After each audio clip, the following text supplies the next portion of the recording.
Kirsty's Beautiful Life, and it's time for another Obsessed episode. This is the series I do with Katty with the Open Book Collection by Maggie Holmes.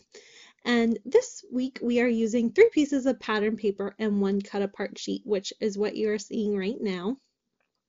I decided that I wanted to do a 2-page spread for this one, as I had all of these photos taken from my birthday when I had turned 26, so back in 2013.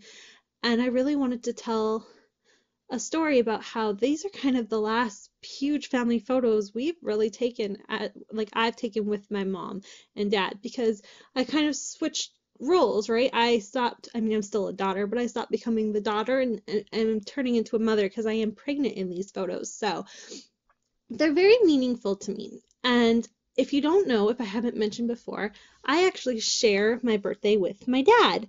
And so what happened is I spent the day at home while Sean was working, and then we drove down to the state of Washington and had my parents live down there. And we had dinner, and then we went to my grandma's house where Sean and I got to tell her that we were expecting a baby and how exciting it was. So it was a really fun time. So as I was blabbering away, if you can see here, I cut my pieces of pattern paper and did the opposite with them. So you can see the one with the script is on the upper right side. No. The upper left side and the bottom right side. And then the polka dot paper is the bottom left and the top right. And then I just cut 4 strips of the floral paper. I wasn't really sure how to use that floral paper, so the strips was what I came up with. And then I'm going to use my cut apart as part of some elements on the page.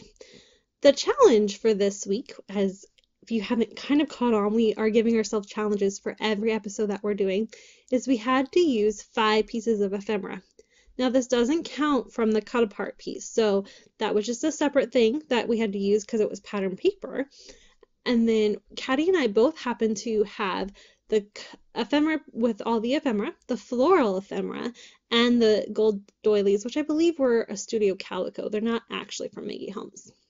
And so we could include any 5 pieces from that, and it just had to be on the layout somewhere. So what you're seeing is I knew I wanted to put all my photos in frames except for one because I couldn't find a frame to fit that one.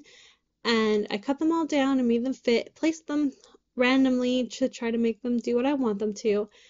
And I was having fun. I was kind of okay with it, but it was like I needed one more photo and I didn't have it, so I wasn't really sure what to do. But I knew I wanted to use those corner pieces and the yellow to just kind of bookmark the ends of my layout, so I knew I wanted to do that. But other than that, I wasn't really sure. I just knew I wanted it to be in this really cool kind of mixed up pattern. So you're seeing me just kind of play around, try to figure out what I want to do. I kind of give up for a minute and place this washi tape. This is also Maggie Holmes, I think, from an older collection. And that's my last little bit of it. Oh, but I did decide to use some of that to tie in a little more gold because I want to add some gold on this layout. And then I decided, okay, let's take everything off. Let's try again. Let's see what I can do. So what I end up doing is I grab a bag, like one of the little bags to use. And then I also grabbed a little tag. And then I'm like, oh, I really like this.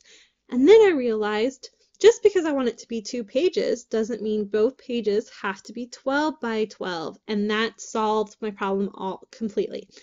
So what I'm going to do here is I just split it over and I'm like 6 by 12. This is going to work perfectly. My photos fit and everything looks good. I then remember that when I'm doing a double page spread, which I have not done in a really long time, it's best to have elements that cross the page. So this is where I grab that gold doily and I'm going to place it in between both so it spans across the page and helps tie them in so you know that this is a 2-page layout. So there you go, I have everything glued down for the most part. I'm just going to finish my final embellishments. You can also see that I added my journaling on that green piece right there, and it simply is just stating that it was a great birthday and what I did. It was really awesome. So now you can see I'm placing all of my ephemera pieces down. I add quite a few, and I added some of the floral, which I am having a hard time with this floral packet. I really like floral, but because I have a boy, it's quite challenging to use it, but it's coming together and I find it in little places to use it. And this, of course, is more of a girly layout as it's about me, so all the floral I want to use. So as you see, I'm just kind of randomly placing things. I was just trying to see what would work well, what fit best, what looked best. Again, I didn't have a full plan when I was doing this layout. It was just kind of I placed something down, see if it looked good. If it did, that's where it went. So it was kind of a different layout for me. I then decided it's time to put my title down. I simply title it Turning 26. Nothing too exciting about that. And then I grabbed a couple pieces that I've had saved, and these are also Maggie Holmes. One of them is just that little today banner that I'm putting up there, and then I cover up one of the cut aparts and I put birthday because it has to do with my birthday. And that's my layout, everyone. So I appreciate you watching as always. Go ahead and check out Katty's video as well, and I'll see everybody really soon. Bye.